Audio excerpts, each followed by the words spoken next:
Kwanza kabisa kuna mambo mengi sana. Nilipochukua nafasi ya uongozi, Nyaribari Church ilikuwa kwa ICU. Okay. And that is a reality. Wakati nilipoingia katika nafasi ya uongozi, Nyaribari Church ilikuwa iko kwa ICU. Na maanisha nini nikisema hivyo? Ni kwamba hamna maendeleo ambayo ilikuwa imefanyika. Okay.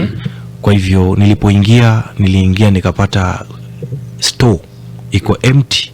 Hakuna hata panya ya kutafuta hata mahindi moja huko. It was empty because there was nothing happening. Okay. So ilibidi nikae chini na kuweza kupanga vile tunaweza kurekebisha yale maovu na mabaya ambayo yamekuwa yakitendeka kitambo, ili tuweze kufanya. Nilipochukua uongozi, kulikuwa na zile stalled projects, Right. ambazo zilikuwepo kabla niwe. Sasa serikali CDF board katika Nairobi walikataa mimi kufanya new projects.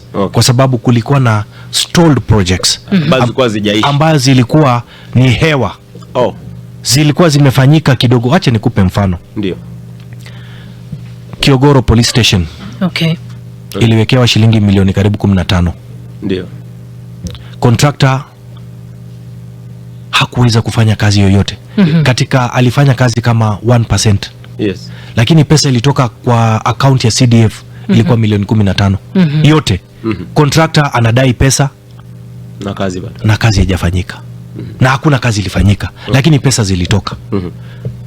My friend, let me tell you, my friend, 15 million kwa masuala ya uongozi ya Nyaribari Church, 15 million is a big mess.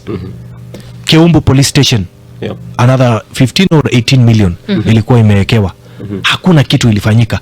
Pesa ilikuliwa, contractor alikula, alilipwa pesa kidogo. Contractor, hakuna kazi imefanyika.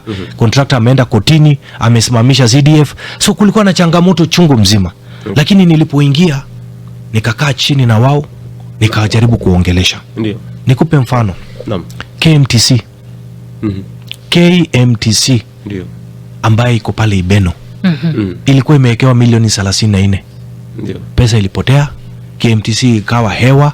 Ghost project. Nothing is happening. You know?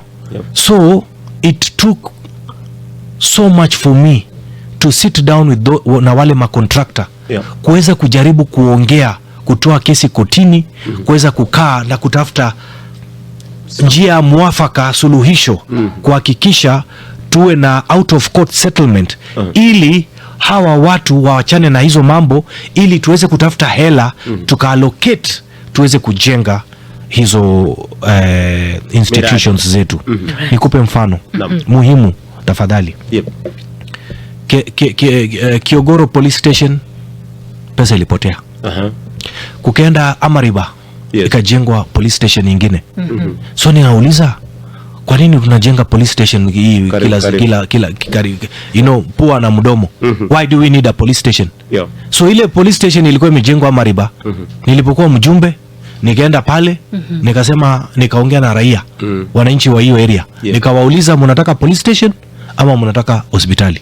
Kaniambia tunataka hospitali.